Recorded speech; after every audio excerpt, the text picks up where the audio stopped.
Hai guys, jumpa lagi dengan saya Madam Detektif. Di episode kali ini, saya akan mengangkat kembali kisah pilu yang menggemparkan publik Surabaya dan menyita perhatian masyarakat Indonesia sekitar 30 tahun yang lalu. Tidak ada kejahatan yang sempurna, dan kasus pembunuhan kali ini adalah salah satu contohnya. Suatu sore pada tanggal 13 Agustus 1988, Serka Marin Wibowo, Satuan Polisi Reserse Kabupaten Malang, berniat bermalam minggu di kota Malang dan menempuh perjalanan dari rumahnya di kota Batu. Saat melajukan mobilnya di tengah perjalanan, dia mendadak kaget dengan gema HT yang mengabarkan ada kecelakaan sebuah Jeep TAF GT terjun ke jurang di kawasan Payung Songgoriti, kota Batu. Ia langsung berbalik arah menuju ke lokasi. Dikabarkan sebuah mobil TAF GT berada di jurang dengan kedalaman sekitar 15 meter dan kecelakaan tersebut banyak merenggut korban jiwa. Dia tiba di lokasi sekitar pukul 19 waktu Indonesia Barat. Saat itu kondisi jalan sudah macet karena banyak warga yang ingin menyaksikan kejadian itu.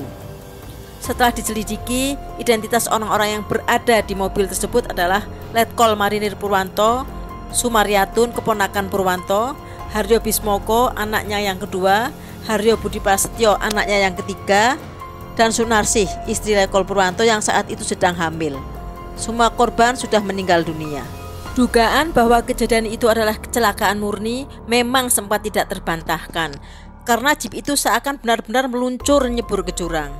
Namun dugaan itu akhirnya sirna karena polisi yang beberapa jam melakukan penyelidikan menemukan bukti-bukti mencurigakan. Pertama, Letkol Purwanto yang tergeletak tidak jauh dari mobilnya masih mengenakan pakaian dinas TNI Angkatan Laut setelan abu-abu.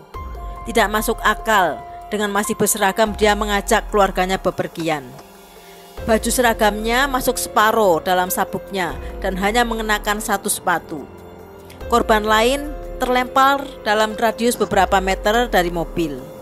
Yang ada di dalam mobil hanya Haryo Budi Prasetyo anak ketiga Purwanto. Yang paling mencurigakan, dia ditemukan dalam kondisi terikat di dalam mobil dengan kepala tertutup plastik. Kecurigaan lain adalah semua korban yang terlempar keluar mobil mengalami luka di kepala dengan cacaran darah berwarna kuning. Dan hasil penyelidikan polisi membuktikan bahwa cacaran darah berwarna kuning itu akibat hantaman benda tumpul, bukan karena kecelakaan. Dari dalam mobil keluar bau bensin yang begitu menyengat. Padahal bahan bakarnya adalah solar. Bukti-bukti ini mengubah total dugaan awal bahwa kejadian ini murni kecelakaan. Namun yang sebenarnya adalah tragedi pembunuhan berencana. Satu-satunya anak Letkol Purwanto yang selamat adalah Haryo Abrianto karena saat itu dia sedang mengikuti pendidikan akabri di luar kota. Dalam proses penyelidikan awal, polisi belum mendapatkan gambaran siapa pelakunya. Mengingat ini pembunuhan yang amat sadis, pada saat kedatangan jenazah, beberapa polisi datang untuk mengamati situasi yang diharapkan bisa membantu penyelidikan dalam mencari pembunuhnya. Saudara, kerabat, dan tetangga korban pun berdatangan untuk menyampaikan bela sungkawa. Anak pertama Letkol Purwanto, Haryo Abrianto, yang lolos dari maut juga datang. Melihat seluruh anggota keluarganya meninggal dalam keadaan mengenaskan, dia sangat terpukul.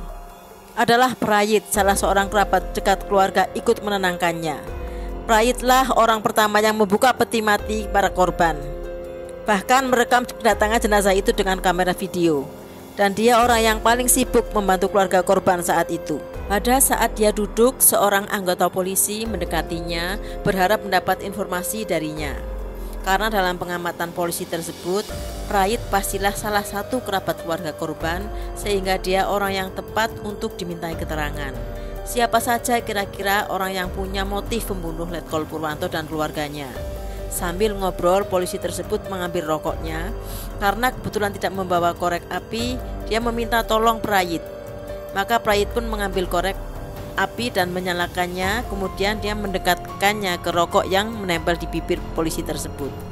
Di saat itulah tangannya gemetar. Tentu saja ini menimbulkan kecurigaan. Instingnya sebagai seorang penyelidik menangkap bahwa Prayit pasti terkait dengan kasus pembunuhan keluarga Purwanto. Sementara sebagian polisi mengembangkan penyelidikan dengan mencari informasi tentang Prayit dan hubungannya dengan korban. Penyelidikan secara menyeluruh juga dilakukan Pom Abri karena korbannya adalah seorang perwira TNI berpangkat Letkol. Penyelidikan baru selesai menjelang subuh. Semua mayat korban langsung dievakuasi dan dibawa ke RSSA Malang untuk diotopsi. Singkatnya, beberapa waktu kemudian hasil penyelidikan mengarah pada Prayit dan istrinya Sumiarsih sebagai dalang pembunuhan. Akhirnya dalam waktu singkat, polisi berhasil menangkap para pembunuh. Mereka adalah Jais Adi Prayitno alias Prayit bersama istrinya Sumiarsih alias Mami Ros, Daim keponakan Prayit, Nano putra Prayit dari istri terdahulu, Sugeng putra Sumiarsih, dan Serda polisi Adi Saputro menantu mereka. Sedangkan yang menjadi otak pembunuhan adalah Prayit dan Sumiarsih. Apa sebenarnya motif para pembunuh sehingga mereka harus menghabisi seluruh keluarga Purwanto? Inilah yang mendasari tindakan mereka. Sumiarsih dan Prayit memiliki bisnis mengelola pelacuran di lokalisasi yang sangat dikenal, yaitu Gang Doli Surabaya. Sebelum tragedi berdarah itu terjadi, hubungan Sumiarsih dengan Purwanto akrab. Purwanto sering datang ke Wisma Happy Home yang dikelola Sumiarsih sejak 1975, yang memang paling ramai di antara wisma lainnya karena banyak perekrut gadis-gadis cantik. Dan keuntungannya cukup besar. Melihat keuntungan Sumiarsih yang menggiurkan dengan menjual para gadis, Purwanto mengajak perempuan itu berkongsi. Sumiarsih menerima tawaran tersebut. Purwanto kemudian membuka Wisma Sumber Rezeki dan meminta Sumiarsih mengelolanya. Dalam perjanjian, Sumiarsih harus menyetor 20 juta rupiah per bulan. Bila tidak mampu, kekurangannya dihitung sebagai utang dan berbunga. 20 juta rupiah pada saat itu tentu merupakan uang yang sangat besar. Semula setoran ke Purwanto lancar karena Sumber Rezeki ramai didatangi pengunjung. Namun keuntungan Sumiarsih menurun karena pengunjung wismanya sepi setelah kepolisian Resor Surabaya Selatan gencar merazia seluruh wisma, sebab saat itu beredar kabar bahwa ada gadis berusia 12 tahun dijual ke komplek pelacuran Doli. Akibatnya setoran Sumiarsih ke Purwanto pun ikut seret, sehingga hutang kepada Purwanto beserta bunganya semakin membengkak. Namun Purwanto tidak mau tahu. Dia terus mengintimidasi Sumiarsih dan suaminya untuk memberikan setoran sesuai perjanjian. Suatu saat sikap Purwanto tiba-tiba melunak ketika ia bertemu Wati, anak Sumiarsih yang diasuh neneknya di Jombang. Wati yang kala itu menginjak gadis remaja menarik hati Purwanto. Dia tak keberatan Sumiarsih telat membayar setoran asal Wati diberikan kepadanya. Sumiarsih marah tapi tidak bisa berbuat apa-apa. Untuk menghindari kejaran Purwanto, Wati dikenalkan dengan Serda Adi Saputro, polisi yang baru lulus dari pendidikan. Keduanya pun menikah pada akhir tahun 1986. Sementara itu tekanan untuk membayar setoran kepada Purwanto terus berlanjut. Meskipun kondisi wisma sedang sepi, hasrat Purwanto untuk memiliki Wati pun belum kendor. Tak tahan dengan tekanan dari Purwanto itu, Sumiarsih akhirnya merencanakan pembunuhan. Akhirnya ditetapkan tanggal 13 Agustus sebagai hari pelaksanaan pembunuhan. Saat merencanakan pembunuhan satu keluarga itu, Sumiarsih dibantu suaminya, Jais Adi Prayitno alias Prayit, dan Sugeng anaknya, serta menantunya Sersan II Adi Saputro, juga Nano dan Daim. Sesuai rencana, ke-6 orang itu mendatangi rumah Letkol Marinir Purwanto di daerah Dukuh Kupang, Surabaya sekitar pukul 10. Pada saat itu suasana sepi. Begitu mereka masuk, yang terlebih dahulu dibunuh adalah Haryo Bismoko, 14 tahun, pelajar kelas 1 SMA, anak kedua Purwanto. Lalu Sunarsih, istri Purwanto yang sedang ada di dapur, dihabisi. Tak lama kemudian keponakan Purwanto, Sumaryatun yang juga tinggal di rumah keluarga Purwanto, ikut dibantai sepulang dari pasar. Paling mengenaskan adalah nasib Haryo Budi Prasetyo, anak bungsu yang masih duduk di kelas 6 SD. Sepulang sekolah ia disambut dengan hantaman kayu berkali-kali yang menewaskannya seketika.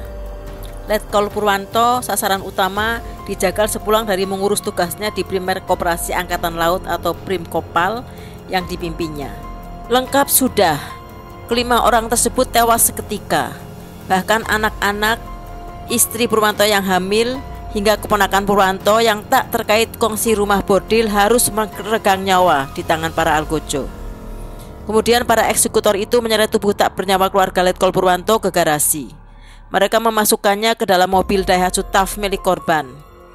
Dari rumah, mobil berisi mayat itu dibawa oleh Adi dan Sugeng ke daerah Songgoriti, Batu, untuk menghilangkan jejak Terlebih dahulu mobil berisi 5 jenazah itu dibakar, lalu diterjunkan ke dalam jurang agar menyerupai korban kecelakaan. Malam harinya kabar kecelakaan tersebut menyebar. Untuk menghindari kecurigaan, Prayit menyiapkan skenario. Sebelum jenazah dibawa ke rumah duka, Prayit mempersiapkan rumah Letkol Purwanto. Dia membersihkan, menata kursi, dan menyuruh orang-orang untuk mengganti lampu neon. Demikian menurut keterangan salah seorang tetangga. Akibat kejahatan yang mereka lakukan, konsekuensi hukum harus ditanggung. Dalam persidangan di Pengadilan Negeri Surabaya, Sumiarsih, Prayit, Sugeng divonis hukuman mati. Vonis yang sama juga diterima Adi Saputro di Mahkamah Militer 312 Surabaya pada 9 November 1988. Pada saat hakim mengetuk palu menetapkan hukuman mati untuk Adi Saputro, dia sangat syok dan seketika pingsan di kursinya. Nano dihukum 27 tahun dan Daim dihukum 15 tahun. Adi Saputro dieksekusi mati di hadapan regu tembak pada 2 Desember 1998. Prayit meninggal semasa dalam tahanan karena sakit, otomatis pelaksanaan hukuman mati untuk dia dibatalkan. Eksekusi untuk Sumiarsih dan Sugeng dijadwalkan pada hari Jumat 19 Juli 2008. Sebelum dieksekusi mati, ibu dan anak itu bertemu di Rutan Medaeng Sidoarjo, Surabaya pada Rabu 16 Juli 2008. Sekitar pukul 3 pagi, Sumiarsih dibangunkan oleh petugas dan diajak ke ruang registrasi Rutan Medaeng. Di sana Sumiarsih dipertemukan dengan anaknya Sugeng. Kedua terpidana mati itu berpelukan. Sumiarsih tak mampu menahan kepedihannya saat berhadapan dengan buah hatinya. Dia meminta maaf kepada Sugeng karena melibatkannya dalam pembunuhan. Suasana haru menyelimuti keduanya, namun penyesalan nampaknya tidak akan mengubah nasib mereka. Pada hari H pelaksanaan hukuman mati, yaitu tanggal 19 Juli 2008, sebuah mobil menjemput Sumiarsih dan Sugeng dengan diiringi pasukan penembak, dokter, dan pihak-pihak terkait lainnya. Tepat pukul 00.05, Sumiarsih dan Sugeng dieksekusi di hadapan regu tembak Brimob. Beberapa menit kemudian dokter mengecek. Nyawa ibu dan anak itu sudah lepas dari raganya. Sekian dulu guys, semoga kita bisa memetik hikmah dari peristiwa ini. Sampai jumpa di kisah berikutnya dan terima kasih sudah menyaksikan.